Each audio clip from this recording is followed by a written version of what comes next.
Binge Audio présente. Attention, cet épisode rapporte des scènes violentes et comporte des descriptions qui peuvent être choquantes.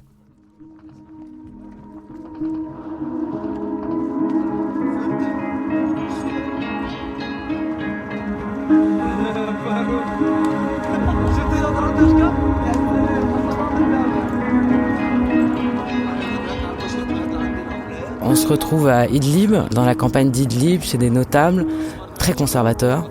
Il y a aussi quelques combattants libyens, des djihadistes, des gens qui ont fait la guerre déjà depuis longtemps. Mais pour moi, c'est pas eux qui ont la main, puis ils se battent pas. On est dans une petite ville où ça manifeste encore contre le régime. Donc on reste quelques jours là en attendant d'avoir un passage. Au bout de quelques jours, ils nous disent qu'on va aller à Alep. Et là, on se rend compte qu'il y a un combattant qui parle français couramment. Et en fait, c'est 3 jours. Au moment où on part, il nous donne un numéro de téléphone en nous disant écoute, si vous avez besoin de quoi que ce soit, je suis là et vous m'appelez. Ça faisait 3 jours qu'il était là, qu'il vous écoutait, mais qu'il parlait pas français. Exactement. Donc ça, c'était... Bon, on s'est dit qu'on avait passé le test, ça allait, qu'on n'avait pas trop raconté de conneries. Et là, on part en fait sur Alep avec un personnage assez truculent, Abou Mounir, qui était très rond, avec une barbe, avec une voix qui faisait un peu le show, et qui est en fait un contrebandier, qui connaît toutes les petites routes. Il faisait de la contrebande beaucoup plus loin, entre l'Irak et la Syrie. On comprend qu'en fait, là, il fait du trafic d'armes. On passe parfois par des endroits où il y a des postes de soldats du régime, mais qui ne voient pas. Et on arrive dans une ville à côté d'Alep qui s'appelle Al-Bab. Les habitants que nous avons rencontrés ici, dans le nord de la Syrie, sont plus déterminés que jamais à tenir tête au régime. Pour eux, ça ne fait aucun doute, le régime va tomber, même s'ils vivent encore dans la terreur quotidienne des hélicoptères du régime. Ces hélicoptères de combat qui, depuis quelques jours, s'attaquent au quartier de la grande ville d'Alep, à quelques dizaines de kilomètres d'ici. Et là, pareil, il faut attendre pour aller à Alep, qui est pas très très loin. Al-Bab, c'est une grande ville de 500 000 habitants qui après a été tenue bien des années plus tard par l'État islamique. 500 000 habitants, ça paraît énorme, mais on est dans pleine campagne, on est dans une campagne conservatrice, donc il n'y a pas grand-chose.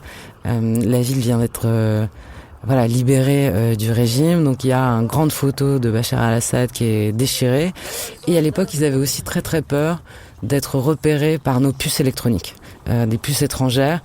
Le problème, c'est qu'il n'y a pas beaucoup d'internet et c'est très compliqué de transmettre des fichiers, par exemple, fichiers vidéo, c'est très lourd. Si vous essayez de sortir de la ville ou de trouver un point internet, ça vous met en danger. Donc il y a des fois, vous êtes battu. Moi, je sais qu'il y a beaucoup de fois, j'ai bataillé et puis à un moment donné, il faut juste accepter que le reportage sera pas envoyé, il sera pas diffusé ce soir-là, mais on trouvera un moyen le lendemain. Mais il y avait cette idée que grâce à la technologie, on travaillait différemment. Notamment au moment des printemps arabes, alors que finalement, moi je me suis souvent retrouvée notamment en Syrie, mais ailleurs aussi, à revenir à des moyens de communication très basiques, c'est-à-dire qu'on envoie quelqu'un pour envoyer un message et puis on attend. On attend que le message arrive et que la personne revienne, parce qu'il n'y a pas de téléphone, parce qu'il n'y a pas de moyen de communiquer autrement. Donc on en était à des choses très très élémentaires, quoi. Et après, il y a des choses très basiques, comme avoir de l'électricité. Si vous n'avez pas d'électricité pour charger votre ordinateur, pour faire le montage, il n'y a aucun point d'électricité, vous ne pouvez pas travailler. Ou pour recharger les batteries de votre caméra. Et sur des terrains de conflit, c'est des choses très très basiques. Parfois, vous l'avez pas pendant des semaines parce que vous n'êtes pas dans un hôtel. Moi, je sais que je me suis aperçu au bout de quelques années que j'avais une obsession. Dès que je sortais de Syrie, j'achetais des savons. Et je me suis aperçu, au bout de 2-3 ans, que j'avais une tonne de savon chez moi. Et c'est parce que je passais beaucoup de temps, quand j'étais en Syrie, à pas pouvoir me laver. Et je me suis dit que ça tenait à cette obsession d'acheter des savons et de les empiler chez moi. Voilà, c'est un peu dérisoire, mais... Puis la symbolique vis-à-vis d'Alep est encore plus forte. Ça reste un symbole, oui.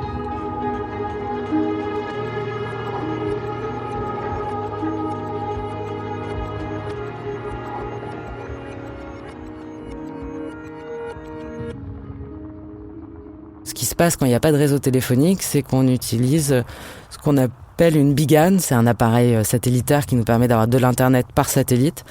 Ça faisait très très peur. On avait essayé un soir de transmettre, de voir si on arrivait à attraper du réseau, ça marchait pas. Et quelques heures plus tard, les avions de chasse bombardent Al-Bab. Et là, notre hôte, Abou Mounir, qui était toujours très sûr de lui, est arrivé en panique en nous disant c'est à cause de la bigane, c'est à cause de la puce. Que ça soit vrai ou pas, en tout cas, le lendemain, on est parti à Alep. Nous sommes à Alep, dans les quartiers nord de la ville. Dans les rues, un semblant de vie quotidienne. Ici, dans l'un des bastions de la Révolution, les habitants n'ont pas tous fui la ville. Dans ce quartier, on trouve encore à manger. Mais la peur du régime est omniprésente.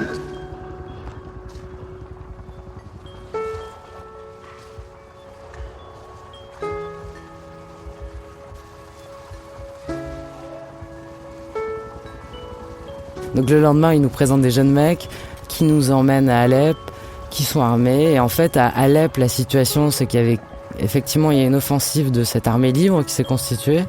Et donc il y a quelques quartiers libérés. Et on est fin juillet, il y a en fait, c'est dans le centre d'Alep, il y a le quartier de Salah ad-Din, où là où il y a eu les premières manifestations, qui est bombardé, où là il y a des combats. Mais sinon, les autres quartiers libérés sont assez préservés. Et en fait, très vite, le régime va se mettre à bombarder partout, tous les quartiers libérés, et pas seulement à Alep, tout le nord jusqu'à la frontière turque. Et là, c'est une pluie de bombes, tout simplement, surtout à Alep.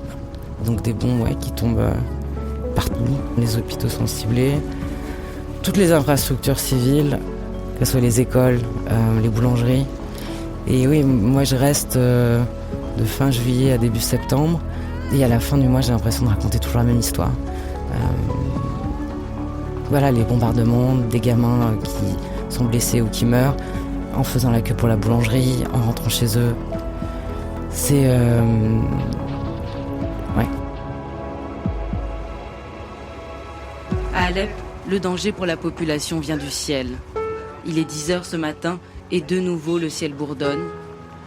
C'est le bruit des avions de chasse, la menace permanente qui fait fuir les habitants. Dans le ciel d'Alep, le survol des avions de chasse et des hélicoptères est incessant. Plus aucun quartier n'est épargné. Ici, à l'est, les missiles viennent de s'abattre sur le quartier de Sarrour. 3 garçons de 5, 7 et 8 ans, ils sont morts cet après-midi.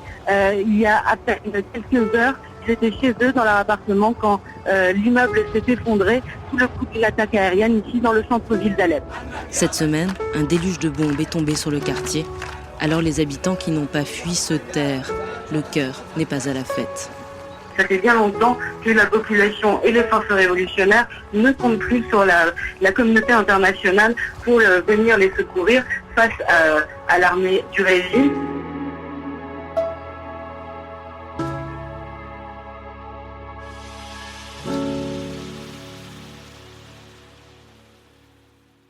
Il y a des choses qui sont très difficiles à montrer, notamment en télévision. C'est pas la même chose quand vous faites de la photo, c'est juste une image. C'est difficile de montrer, c'est difficile. C'est insupportable, je pense, pour le public. Et est-ce que ça vaut vraiment la peine de montrer des corps déchiquetés, des enfants tués?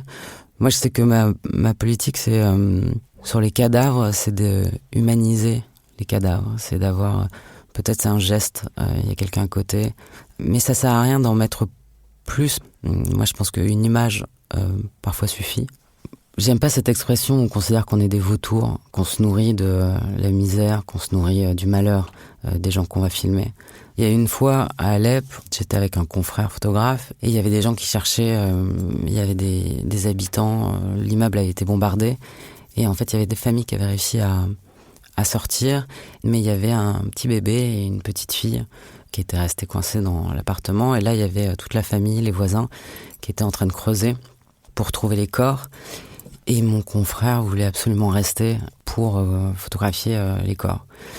Et en fait, ça a duré des heures. Et en fait, plus ça allait, plus je me disais, mais qu'est-ce qu'on fait là quoi, parce que moi, je me disais, quand les corps allaient sortir, je les filmerais pas parce que ça servirait à quoi. Et que la douleur et la peine de ces gens, de cette famille qui était en train de chercher dans les décombres ces corps d'enfants, raconter très bien cette histoire-là que j'avais pas tellement besoin de montrer ces corps d'enfants étouffés.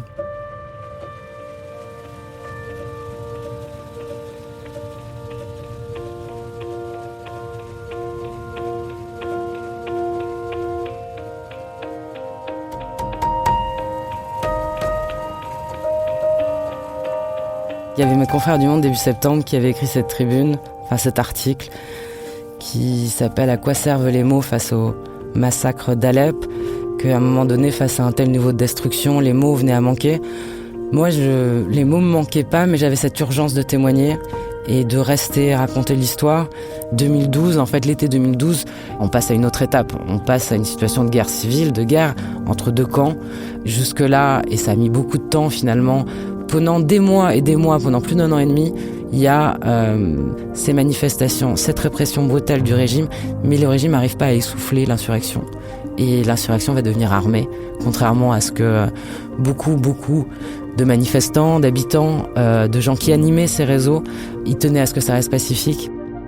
Après, c'est difficile de juger quand nous, on n'a jamais eu à faire ce choix-là. Dans les années suivantes, il y avait des combattants qui nous disaient « Mais tu penses qu'on a eu tort de prendre les armes ? Qu'est-ce que vous voulez leur dire ?»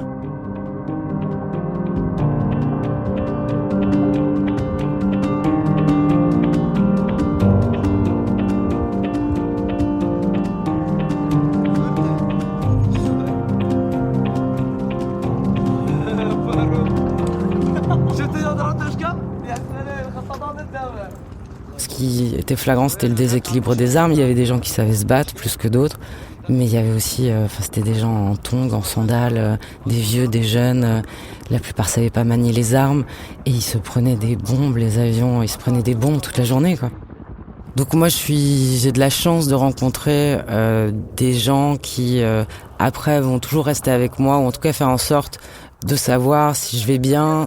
Il y avait un jeune type que j'appelle Youssef, qui était étudiant à Alep, qui fait partie des premiers qu'on a rencontrés quand on a été à Alep.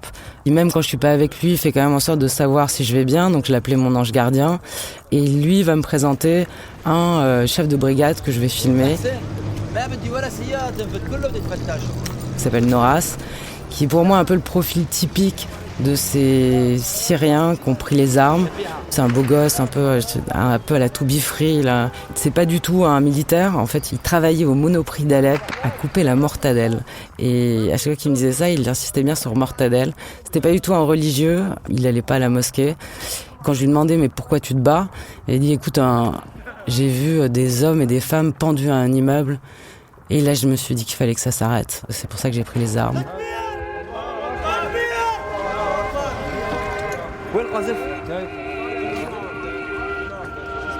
Et lui, il avait une brigade. Après, c'est très particulier. Enfin, c'était l'armée libre syrienne. C'était une sorte de conglomérat, mine de rien. Il y avait plusieurs tendances. Oui, il y avait des déserteurs de l'armée, mais par exemple, à Alep, il y avait les déserteurs de l'armée qui étaient plutôt urbains, on va dire. Et il y avait aussi toute une partie qui venait plutôt des campagnes, plus conservateurs.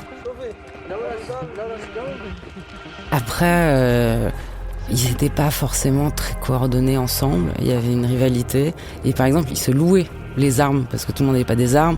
Donc on n'était pas dans la grande solidarité. On était quand même dans un rapport assez particulier. Noras, je l'ai filmé plusieurs fois. Et quand j'ai une commande pour un reportage plus long, en fait, je voulais raconter ce déséquilibre des armes dans la ville qui était dingue, avec cette aviation qui pilonnait la ville et ces gens au sol qui tentaient tant bien que mal de tenir face aux hélicoptères qui bombardaient, face aux avions qui bombardaient. Et en plus, c'était pas mis en scène, parce que quand j'avais eu cette commande, je connaissais plusieurs chefs de brigade, puis j'en appelle un, où je lui dis, écoute, viens, je vais te filmer, je vais filmer ta brigade. Et on part à traverser la ville sur une douchka. Une douchka, c'est une sorte de missile russe, et c'était l'armement le plus lourd qu'ils avaient à ce moment-là pour essayer de shooter les hélicoptères et répliquer au bombardement. Et on part, on traverse la ville, on arrive sur une ligne de front. Et là, on descend de la douchka, et je dis, mais alors? Il me dit, rien, j'ai fait ça pour toi. Je dis, non.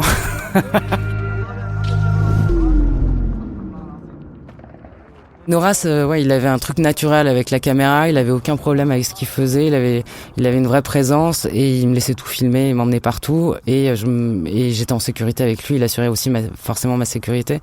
Et c'est un groupe de mecs avec qui je reste et que je filme. Eux, ils tiennent une ligne de front qui va diviser Alep. Alep va être très vite, ça va être une ligne de démarcation. Il y avait très peu de batailles au sol.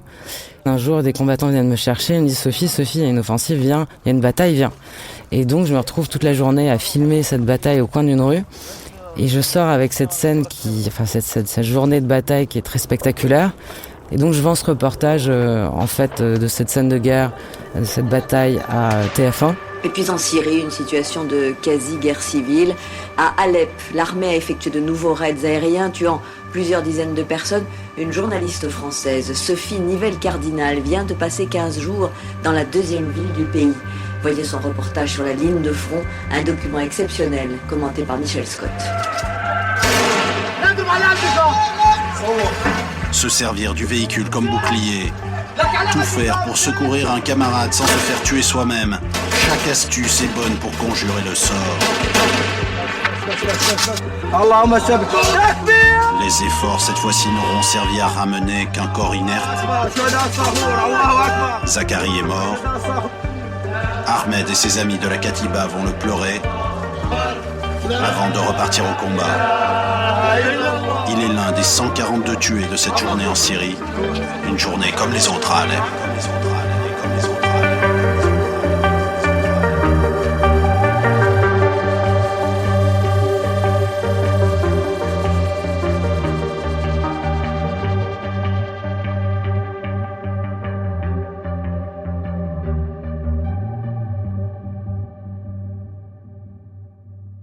Et c'est diffusé début septembre ou mi-septembre lors de la première interview à l'époque de celui qui venait d'être élu en France président de la République, donc François Hollande. Et il y avait 3 reportages diffusés, dont celui-là. Et là, il y a 10 millions de personnes qui ont vu ce reportage. Et je sais que moi, ça m'a soulagée parce que j'avais cette urgence de témoigner. La situation était dingue à Alep, d'avoir cette ville qui se faisait bombarder de cette manière-là, d'avoir ces gens qui vivaient sous les bombes. Et là, je me suis dit, avec ce reportage, cette diffusion dans le JT le plus regardé de France, que si les Français savaient pas ce qui se passait à Alep, là ils savaient, et que j'avais fait mon boulot, quoi.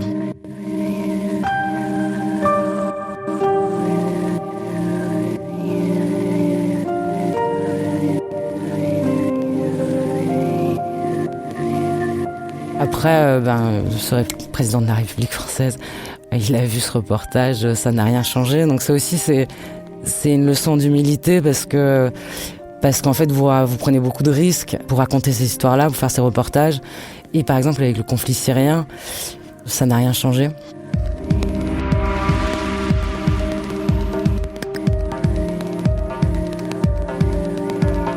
Oui, c'est une leçon d'humilité d'avoir couvert la Syrie. Souvent on me dit c'est extraordinaire. Oui, mais moi c'est extraordinaire, mais je fais pas des reportages pour moi, je fais des reportages pour informer, pour raconter aux gens. Et dans le cas syrien, dans le conflit syrien, et c'est pas le seul, ça n'a rien changé. Donc ça vous pose des questions sur pourquoi on fait ce métier, pour quelles raisons, si un reportage vaut pas de risquer sa vie et pourtant on risque sa vie, donc c'est important. Et donc cette information-là est importante. Donc je pense que ce qui est important, c'est le témoignage, c'est de continuer à rapporter ces témoignages et qu'après, que ce soit les gouvernements ou les opinions publiques qui n'en font rien, en tout cas le témoignage existe et on a raconté ce qui se passait, on a fait le boulot.